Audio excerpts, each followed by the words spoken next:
fazer, sabendo que decisão tomar, que direção seguir. Porque é isso que nós precisamos. Porque todos nós aqui, Senhor, estamos na mesma condição de necessitados, carentes do Senhor. Ah, Deus, fale conosco, meu Pai. Nos ajuda, nos fortalece, dirige as nossas mentes, dirige os nossos pensamentos, Senhor. E que o Senhor possa nos revelar a tua vontade. Em nome de Jesus. Bem, pessoal? Graças a Deus. Então, o tema do encontro está em Lucas, 12:35. Você já deve ter aberto a Bíblia. Vamos meditar nisso aqui. Pastor, quantos minutos eu tenho? 20 minutos? Você tem. Sinalita. Eu estou contando lá embaixo. Sinalita e tal. Eu estou lá embaixo. Eu quero falar bem resumido. Não, para ficar tranquilo. Tá. Quando der, eu tinha visto. Tá, então eu quero. Pessoal, muito legal esse tema aqui, ó. A base está aqui, tá? E olha só. O Espírito Santo disse que a vida é como uma nuvem. E ela vem, daqui a pouco ela é o quê? Se dissipa. Ela é dissipada pelo vento.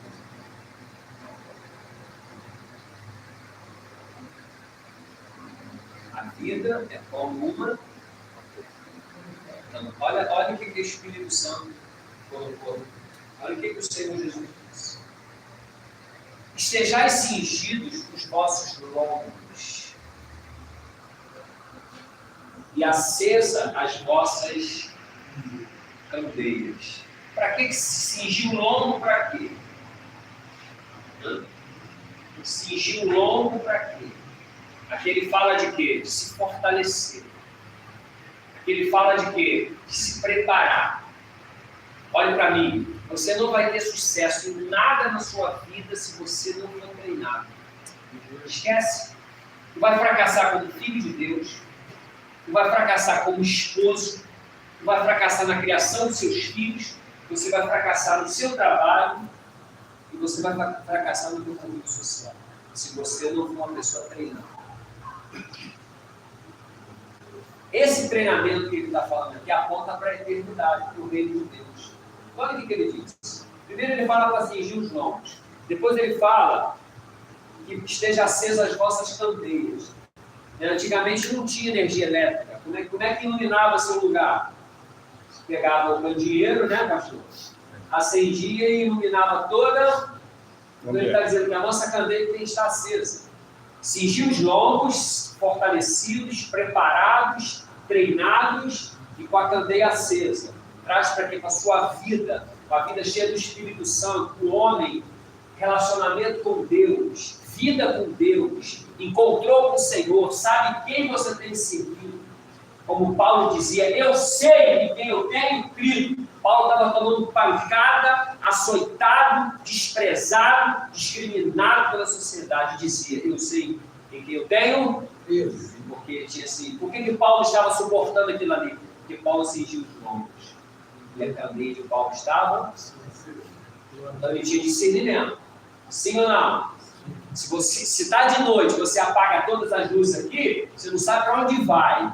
Porque você está vivendo em escuridão. Beleza? Sede vós semelhantes aos homens que esperaram o seu Senhor, quando houver de voltar das bodas, para que, quando vier e bater logo, possa o quê? Abrir. Então, o que ele está falando aqui? Aqui ele está falando de quê? Aqui ele está falando da salvação da nossa alma. Se você fosse recolhido hoje, se Deus te recolhesse, você tem quantos anos? 29. Morre com 3 de idade, morre com 29, morre com 60, morre com 80, com 100, morre com qualquer. Se Deus te recolhesse hoje, se você tivesse um infarto e agora fulminante, e dormisse aqui e acordasse no teu lugar. Existe uma alma dentro de você, dentro de mim. E essa alma, ela vai ser apresentada para Deus. Como estaria a nossa vida hoje? É o que ele está falando. Quando o Senhor chegar, ele tem que estar o quê? Esperando. Então aqui ele fala da nossa salvação.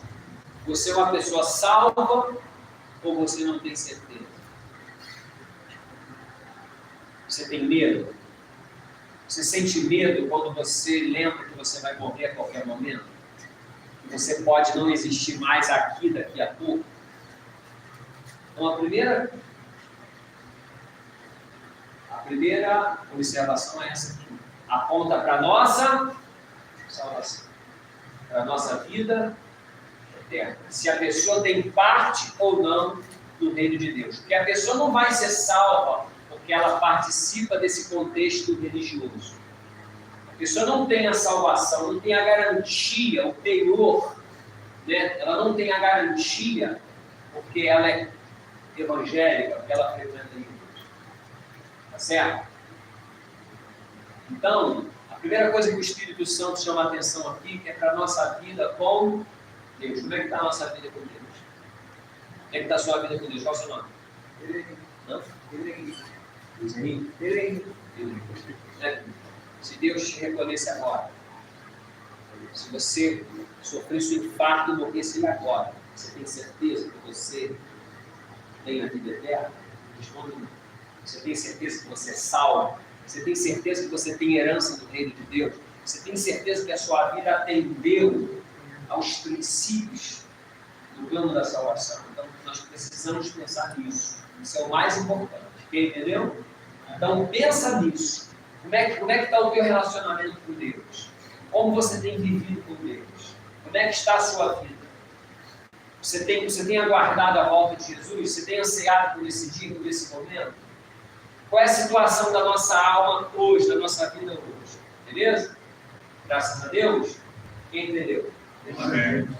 Porque isso é o mais importante. Mas e a vida aqui? A vida do homem? A Bíblia diz, o apóstolo Paulo, cheio do Espírito Santo, disse que o homem é a coroa da criação. Então, tudo que podia ser revelado foi revelado em nós, na criação. Só que existe um homem antes do pecado e existe um homem depois do pecado. Beleza? Porque hoje você vive num mundo de derrota. É muito homem derrotado. É muita gente que fracassa. É muita gente que ela não consegue avançar.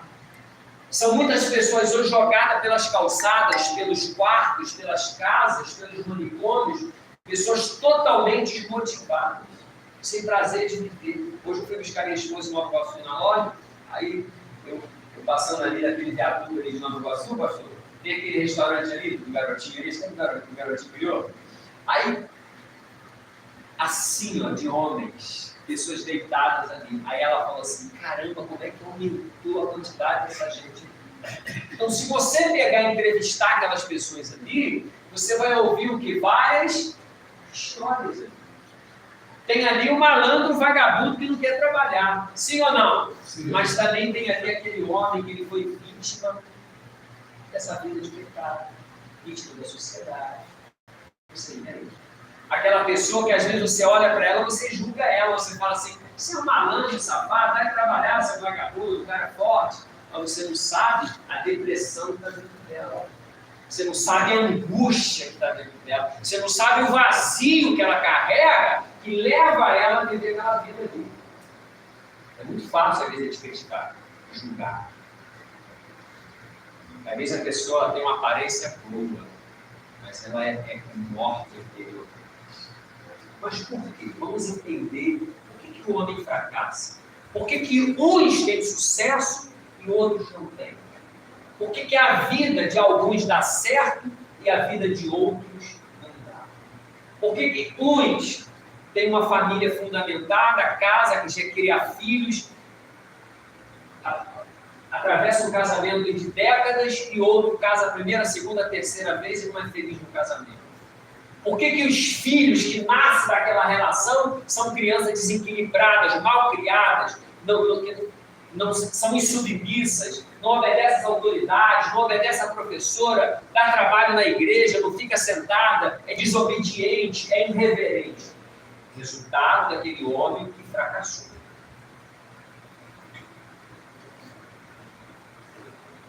Existem várias pessoas que têm culpa de uma determinada derrota, principalmente da família. Mas o principal culpado do fracasso é o homem. Deus não culpou a mulher do fracasso da humanidade. Deus culpou o homem. Quem está entendendo? Amém. Então, o que a gente tem que fazer como homem? É igual a igreja. Rapaz, assume a responsabilidade, meu irmão. Você é a coluna dessa igreja. Sua família está olhando para você. Seus filhos estão olhando para você. O termômetro da atuação da tua mulher e dos teus filhos nessa igreja vai ser a tua vida. Como é que você é na igreja? Você é atuante? Acha o teu lugar. Qual é o teu lugar? Cada um tem um dom. Nem todo mundo vai ser pastor. Nem todo mundo vai pregar. Nem todo mundo vai tocar. Mas uns serão professores, conselheiros, entendeu? Qual é o seu lugar no corpo? Porque cada membro tem um lugar onde? Você vê aqui, ó, não subestima nenhum membro. Todos têm uma importância nesse corpo. Qual é o seu lugar no corpo? O que você podia fazer que você não está fazendo? Então, vamos lá. Olha só. Eu quero mostrar a vida do homem em duas etapas. Em Gênesis 1:26. Lê aí. Vamos ler aí. Gênesis 1:26. Eu vou ler rápido, tá? E disse Deus. Se você quiser, ó, fala o seguinte, não lê não, olha para mim, para a gente não perder tempo. Depois você tem em casa. Olha bem, aqui quando Deus criou o homem, que ó, Deus não fez você para dar errado. Vida de homem nenhum pode dar errado. Eu não estou dizendo que todo mundo vai ser rico, empresário, vai ser milionário e andar no BMW. Não é isso. Isso não é prosperidade aos olhos da Bíblia. Prosperidade na Bíblia não é um homem que tem muito dinheiro. Não é isso não. O dinheiro faz parte.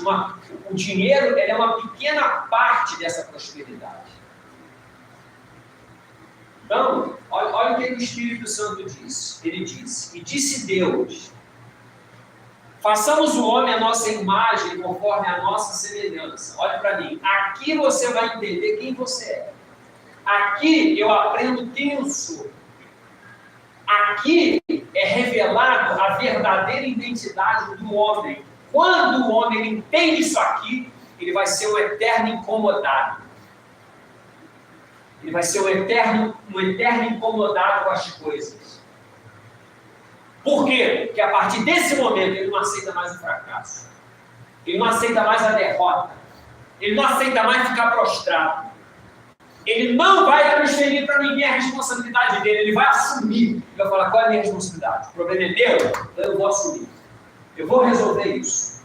O problema é meu, então eu vou resolver. Quem entendeu? Eu vou mudar essa situação. Eu vou mudar. Que a mim foi me dada essa autoridade. Aqui a sua identidade está aqui. A nossa identidade está aqui. Você tem que, ó, que morra. Que sangue, mas tem que sangrar lutando. Você não pode morrer como um covarde. Você não pode sangrar como um covarde, como um frouxo. Você tem que sangrar como aquele que disse, eu assumi o meu papel e a minha responsabilidade. E eu vou fazer valer o que Deus colocou em mim. Se você partir desse princípio, meu querido, tu não vai ficar prostrado em área nenhuma da sua vida. Pode vir desemprego, pode vir crise do casamento, pode o filho ficar rebelde, não vai ficar prostrado. Olha só. Façamos o homem à nossa imagem conforme a nossa semelhança. E domine. Qual é o versículo que ele diz aqui? Hã? Por que é o mundo domina? Por que a maioria fracassa? Porque, infelizmente, a gente vê mais fracasso, né, do que conquista, do que vitória. E domine sobre os peixes do mar, sobre as aves dos céus, sobre o gado, e sobre toda a terra, e sobre todo o réptil que se move sobre. Então, o que a gente aprende aqui? Que Deus fez todas as coisas, e Deus ele entregou em nossas. Mas por que às vezes as nossas mãos estão vazias? Por que às vezes a vida da pessoa é uma eterna frustração? Por que às vezes ela fica no canto e fala assim, meu Deus, nada para mim dá certo? ela fica olhando para a vida do outro, daquele cara que nem na igreja tem, para no barzinho, toma cervejinha dele, ela fica comparando a vida dela, não é assim?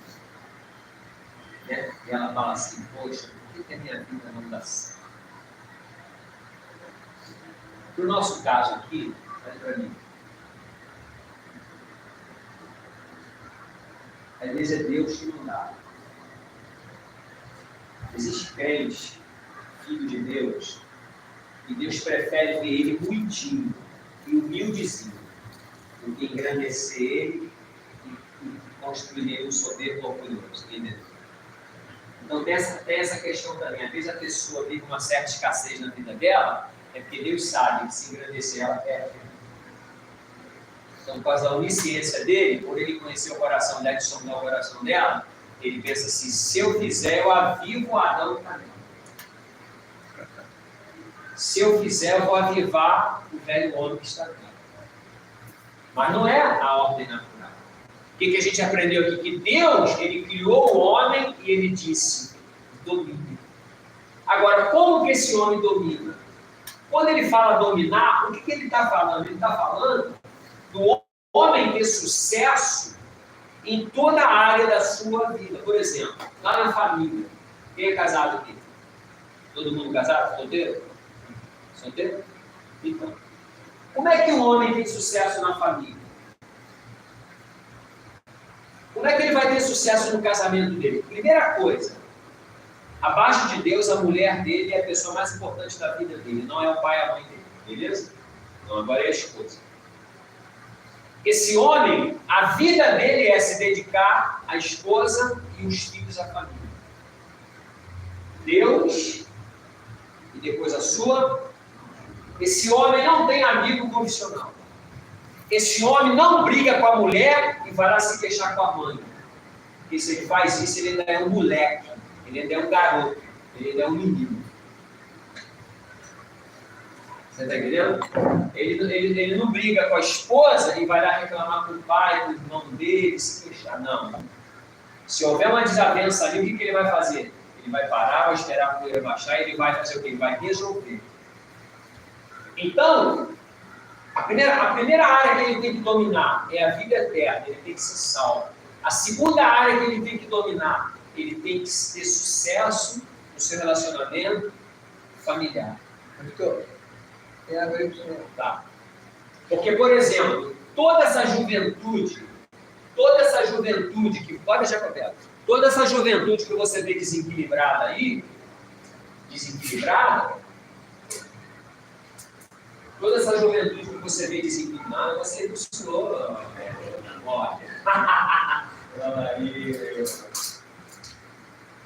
toda essa juventude que você vê desequilibrada, ela é proveniente de casamentos fracassados. Sabia disso? É proveniente de homens que fracassaram no casamento. Porque a culpa de uma família quando dá errado, de um casamento quando dá errado, 99% é culpa do homem. Não é da mulher, não é dele. Pelo menos a Bíblia diz que é dele. Então, se você não tem sucesso, se o homem não tem sucesso no seu relacionamento com Deus, porque ele não é salvo, e se esse homem ele não consegue desempenhar bem o seu papel como o cabeça da sua casa, todas as áreas desse homem vai dar errado. Por exemplo, um homem que ele é infeliz no casamento, todas as áreas da vida dele é comprometida. Incrível, já passou por isso, você talvez já tenha passado. Quando eu estou brigado com a minha mulher, quando eu estou bem com a minha esposa, tudo está ruim para mim. Eu vou te falar mais, Deus não responde as suas orações. Se você não valoriza a sua esposa, se abaixo de Deus a sua mulher não está em primeiro lugar na sua vida, esquece, Deus não vai responder suas orações. Não vai responder. Quem está entendendo? Amém. Então, o que a gente aprendeu aqui? Que Deus criou o homem para quê? Para dominar. Mas não é ser um ditador. Quando ele fala dominar aqui, é dominar com unção. Não é dominar com a força do braço, com o grito. Quem manda aqui sou eu, tem que me respeitar. Não é o homem que grita dentro de casa, que agride a esposa com palavras, que espanca o filho. Não. Essa autoridade do homem está com um homem casado. Construída dentro da casa dele, não é com força física, com a força da palavra, é construída com exemplo e unção que esse homem tem.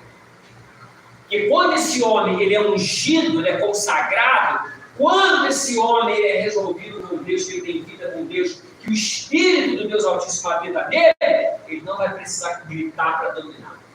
Ele não vai precisar agredir para dominar. Ele não vai precisar mostrar força física para ter respeito. Não. Ele só vai. É necessário só ele chegar em casa e colocar os pés.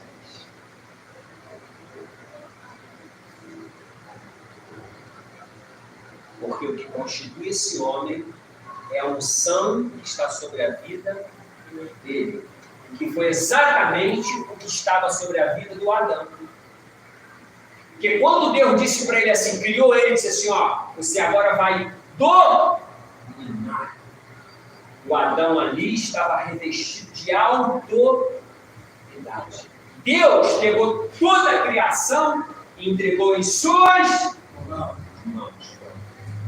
Bota o homem hoje dentro da jaula com o leão. O que acontece com ele? Vai ser dominado. Mas não era assim. Você vê que o cara perdeu até pro leão, né? Então, o leão come ele. Antes ele dominava o leão. Hoje o leão come a carne dele. Hoje ele é dominado. Porque ele perdeu o... Mas por que ele perdeu o domínio? Porque ele perdeu a unção. O segredo é você ter unção. O segredo é você ser revestido. Cara, faz um teste. Faz um teste. O Ezequiel disse, está lá Ezequiel, lá em algum lugar. Ele disse, entra por debaixo das asas dos querubins. Já viu esse versículo, pastor? Enche as mãos de brasa e distribui pela cidade. Isso aqui ele está dizendo?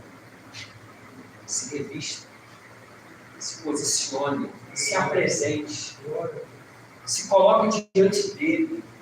Jesus disse assim, quando você quiser falar com teu pai, rapaz, entra no teu secreto. O que é isso? Relacionamento. A pessoa não tem relacionamento com Deus, cara. A pessoa sai daqui, ela esquece de tudo. Jesus disse assim, ó, ele habita convosco e estará em...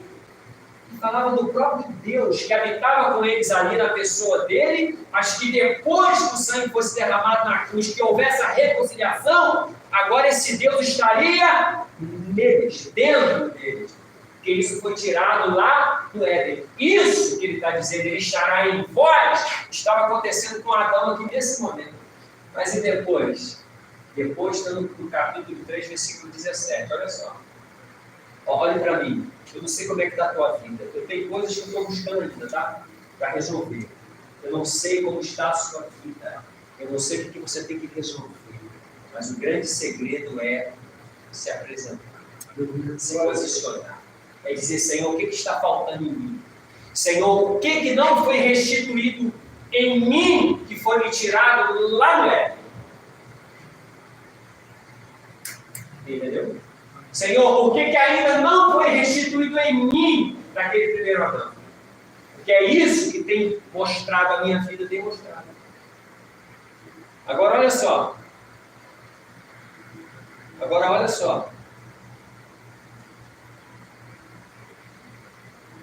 Está triste, pessoal? Não.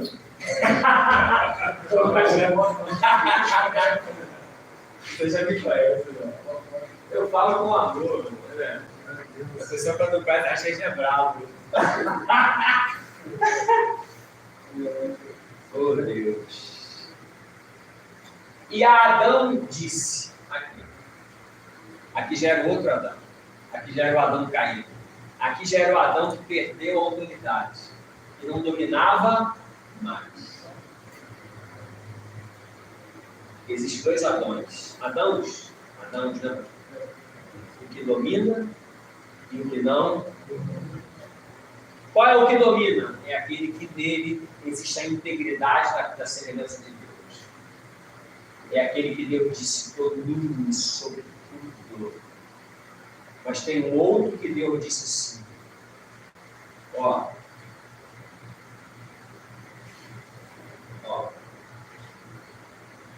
e Adão disse, já o outro Adão já caiu, portanto deste ouvido à voz da tua mulher, e comeste da árvore que te ordenei, dizendo, não comerás dela. Olha o que ele fala, maldita é a terra do sul por causa de ti. Então, essa desgraça que o mundo está vivendo hoje, a culpa foi do primeiro homem, e subjugou a humanidade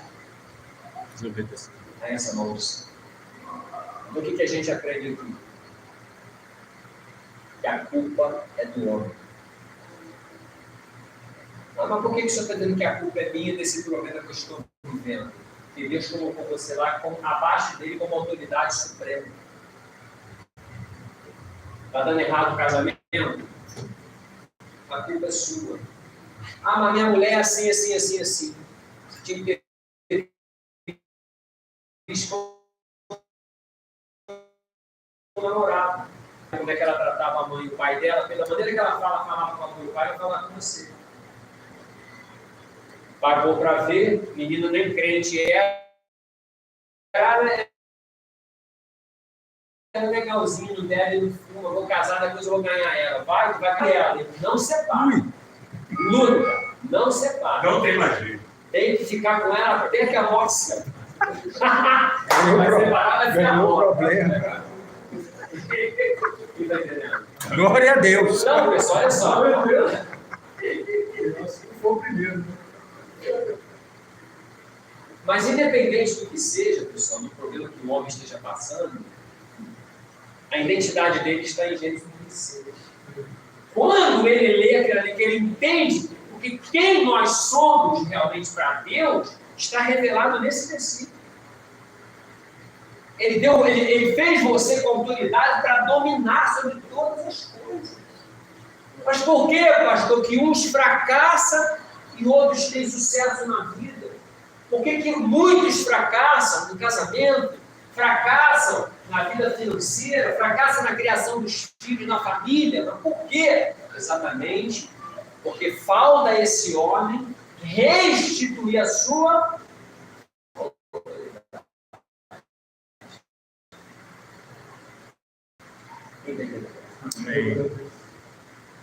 O que fazer? Fazer o que Jesus disse. Entra no aposento. Fala com o Pai em secreto. Ele disse a Adão, no suor do teu rosto comerás. No suor do teu rosto comerás o teu pão, até que tornes a terra, porque dela foste tomado. Quando és pó, e em pó o quê? Te tornarás. Então, esse se tornou o estado do homem após ele escolher a ter uma vida independente de Deus. É o que as pessoas fazem. Eu vim de uma família destruída. Meu pai era um adúltero. Eu tenho um irmão da minha idade no relacionamento que meu pai teve. Ele é daqui de Nilópolis. Quem conhece Nilópolis? Quem conhece o vereador Toninho Carroceiro de Nilópolis? Meu irmão. Seria 71, não sei. Mas é meu irmão, aquele cara. Aquele cara fez um relacionamento conjugal com meu pai. Então, eu nasci nessa família. Quando eu conheci o Evangelho, um homem com o nome do pastor Fernando Lúcio Marins, que foi lá das raízes da Casa da Deus. O nome dele está lá na ata, no estatuto da Casa da Deus. Esse pastor que me ensinou o Evangelho. Quando esse homem começou a cuidar de mim, eu tinha 18 anos. Primeira coisa que eu aprendi, viver com mulher só. Viver com mulher, 38 anos com uma mulher só. E eu decidi não ser o homem que o meu pai era, que o meu pai foi. E esse homem começou a me ensinar isso. Porque a nossa vida, a qualidade da sua vida, vai depender dos princípios que você carrega e que você guarda. Não tem jeito. E essa vida constituída por ele para nós, é uma vida que você constrói a cada dia da sua vida. É igual a mulher que sonha ter um cara rico para sustentar ela. Você não engana. É igual o homem, aquele homem malandro, aquele cara novo, sonha casar com uma coroa nova para dar tudo para ele, né? Ele vai ser um desgraçado a vida inteira. Então, eu com 18 anos, eu não sabia nada disso. Eu comecei a aprender. O que eu fiz? Eu comecei a fundamentar minha vida nisso.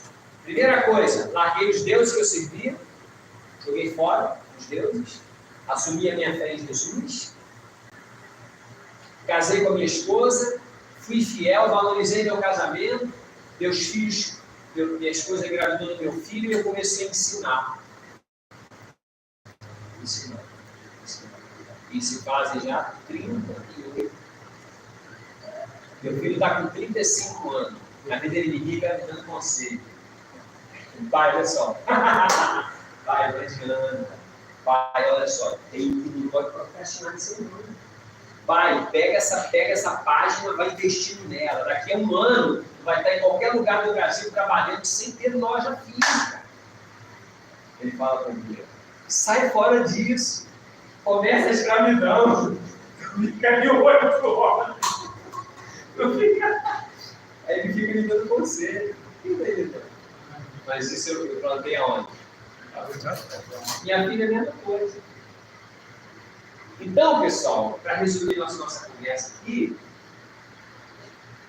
o homem que Deus sonhou para a gente, esse homem de Gênesis 26. O Espírito Santo traz essa palavra, não é para nos condenar, não é para acusar, para apontar o dedo, não é para a gente parar. Tem hora que você tem que parar. Tem hora que você tem que parar e falar, como é que a minha vida está? O que eu estou fazendo da minha vida? Como é que eu estou cuidando da minha esposa? Que tipo de marido que eu sou para minha mulher? Que tipo de esposo que eu tenho sido para aquela mulher? Ela é minha primeira ovelha ou não? Eu trato bem da minha esposa ou não? A preferência é dela ou não? Eu escondo tudo dela? Existem pessoas que são mais importantes para mim do que ela no meu casamento? Eu tenho que fazer essa pergunta. Porque a pessoa pode estar fadando a vida dela ao fracasso, porque ela está quebrando princípios eternos. Princípios da vida. Você vê que o cara quebrou princípios, ele destruiu toda uma criação. Aí Deus vem, desenvolve o plano da salvação, morre aquele primeiro animal lá que ele faz aquela roupa para o Adão, primeiro derramamento de sangue, que já apontava para o sacrifício do cordeiro, né? Passa todo esse tempo, Jesus vem, nasce de Maria, derrama o sangue na cruz para remover lá da lei a cláusula que nos condenava, que nos destituía, e agora fica nos convidando, nos chamando à reconciliação, para nos lavar com o sangue do cordeiro, para nos purificar. Você entendeu? Tudo por causa de um erro de um homem lá atrás. Esse mesmo erro você pode cometer no seu casamento.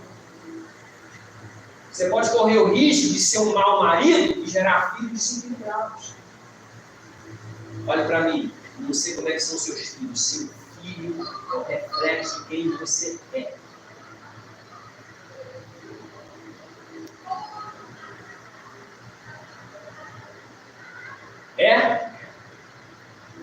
Eu não estou falando de temperamento não, tá?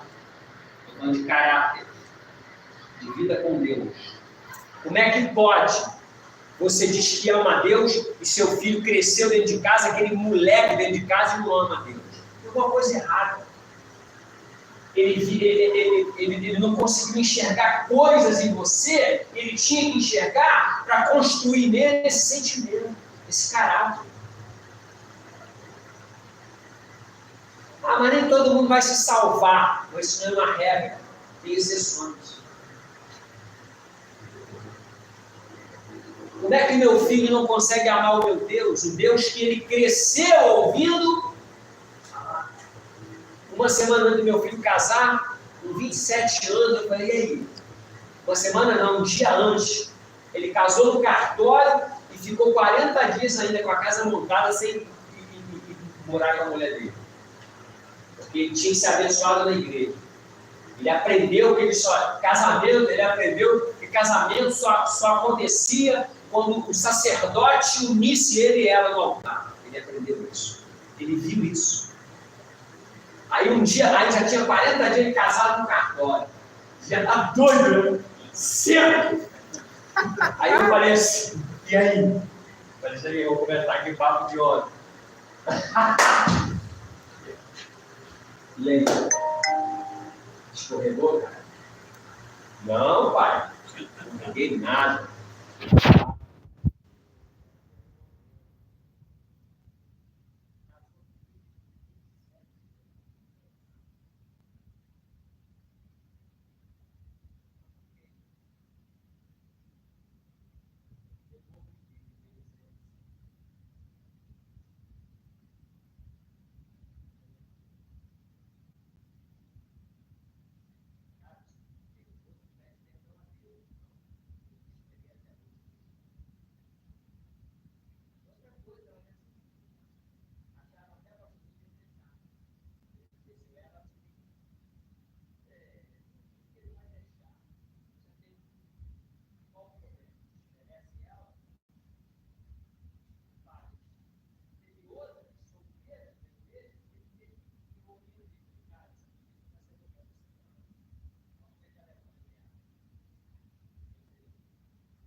Amém. Amém. Jesus. Identidade do homem caiu que você não conhecia. Jesus fez isso. Olha para mim. Assuma. Ele está morrendo você na sua vida. Assuma. Assuma. Você tem que assumir. Você é o poder da sua casa. Não é todos os pecados. Eles